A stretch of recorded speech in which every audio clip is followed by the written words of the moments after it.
बोलो श्री कृष्ण कन्हैया लाल की जय। हे प्यारे धर्म प्रेमी सज्जनों, हम समस्त जितने भी मानव हैं, जितने जीव हैं, सब कोई ना कोई किसी को अपना इष्ट देव मान करके पूजा कर रहा है।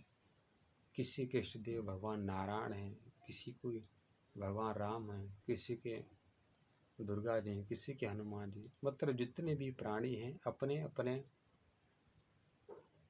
जिसको जिस देवता में रुचि है उसी की पूजा करता है। पर जिसकी पूजा करता है आखिर में चाहना क्या रखता है? हमको इस संसार में सुख संपत्ति प्राप्त हो और शरीर छोड़ने के बाद हमको स्वर्ग और वैकुंठ में रहने का अवसर प्राप्त हो।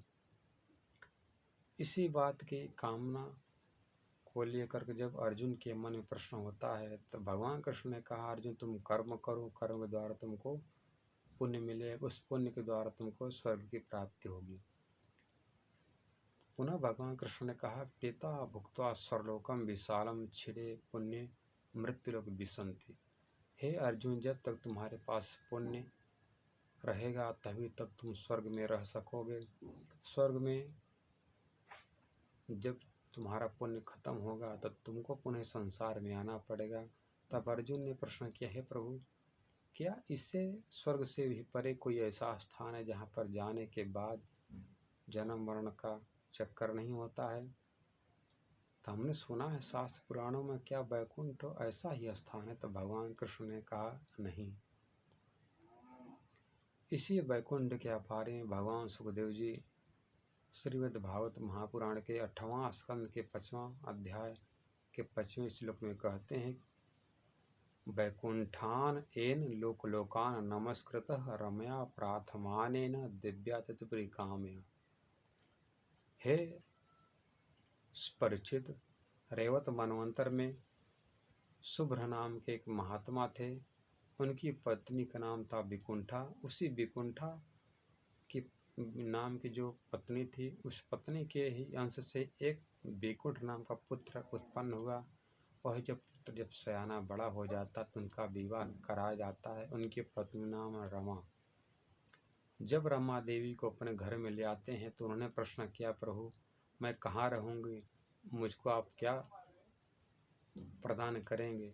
तब भगवान जो विकुंठा नाम की माता के अंश से पैदा हुए थे, विकुंठ नाम के हरि, उन्होंने अपने नाम की एक पुरी बना करके वही अपने पत्नी रमा देवी को उपहार में दिया था।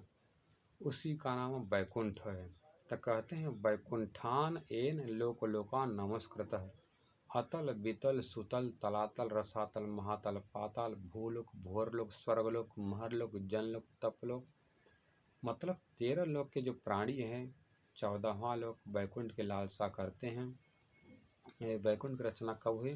रमया प्रार्थमानेन, रमा देवी के प्रार्थना करने पर उनके पति भगवान विष्णु ने अपने नाम का पूरी राजधानी बना करके अपनी पत्नी लक्ष्मी को उपहार दिया था। वही वैकुंठ है। कोई वैकुंठ अनादिकाल का नहीं है। जो हनुमान चालीसा में भी लिखा गया है, अंतकाल रघुबरपुर जाय पर जहाँ जन्म हरि भगत कहाय, जो हनुमान जी की आरती गाय बस वैकुंठ परम पद पाए। तो क्या वैकुंठ ही परम पद है? यदि वैकुंठ ही परम पद होता तो वहाँ से जितने भी प्राणी संसार में क्यों आते? वहाँ कहा गया वैकुंठ के बारे में, शास्त्र में संत महात्मा भी कहते वैकुंठ भगवान विष्णु का परम धाम है। वहाँ पर न ईर्ष्या है, न द्वेष है, न लड़ाई है, न झगड़ा है, न दुख है, न संताप है। जब वहाँ पर किसी भी बात की कोई चिंता नहीं, दुख नहीं है, तब सनकादिकों के मन में अहंकार ईर्ष्या का जन्म कहाँ से उत्पन्न हुआ? उनके मन में दुख क्यों हुआ? उसी दुख के कारण से उन्होंने वहाँ के जो द्वारपाल थे सनकादिकों ने जय विजय को श्राप क्यों दिया? 3 जन्म राक्षस होने का। तो सोचने में ऐसा समझ में आता है कि वैकुंठ में भी वहाँ ईर्ष्या द्वेष, वहाँ पर भी माया है। जब वैकुंठ में भी माया है, स्वर्ग में भी माया है, कैलाश में भी माया, तो ऐसा वह कौन सा स्थान है जहाँ पर माया का पहुँच नहीं है? उस माया के परे वो मायापति निवास करता है। हमारे वेद में मंत्र लिखा गया, उस मंत्र का सभी शादी विवाह में सभी पंडित जी लोग सभी लोग इसका उच्चारण करते हैं। क्या कहता है वेद? वेदाहमेतं पुरुषं महांतम आदित्य वर्णम तम सह परस्तात। क्या कहता वेद का जो महापुरुष नारायण है, नारायण हिरण्यगर्भ से उत्पन्न हुए और हिरण्यगर्भ को जन्म देने वाले हैं अक्षर ब्रह्म। इसलिए वेदाहमेतं, वेद से महापुरुष हैं अक्षर ब्रह्म। अक्षर ब्रह्म से परे जो है परमात्मा, इसको आदित्य मत सूर्य के समान है कहा गया है। वो कैसे हैं? तमसः परस्तात, आदित्य वर्ण वाले हैं। तब मतलब होता माया मोह अहंकार से परे रहते हैं। इसलिए पुनः कहता है कि तमे विदित्वा अतिवृत्तिमेति नान्यः पंथ विदिति अयनाय। वेद कहता है यजुर्वेद को, उस प्रकृति के घोर अंधकार से परे उस अविनाशी सच्चिदानंद सर्वोपरि परब्रह्म को मैं जानता हूँ।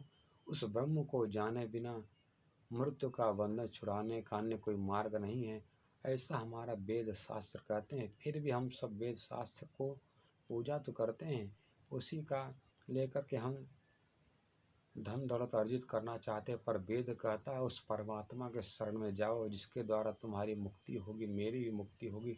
इसलिए हम सब वेद की बात नहीं मानते हैं, अपना अपना डफली बजा रहे हैं। इस कारण से हमारी मुक्ति कैसी होगी? इसलिए हम सबका ही कर्तव्य होता है अपने आत्मा के पति परमात्मा की भक्ति करें, उनकी पहचान करें। बोलो श्री कृष्ण कन्हैया लाल की जय।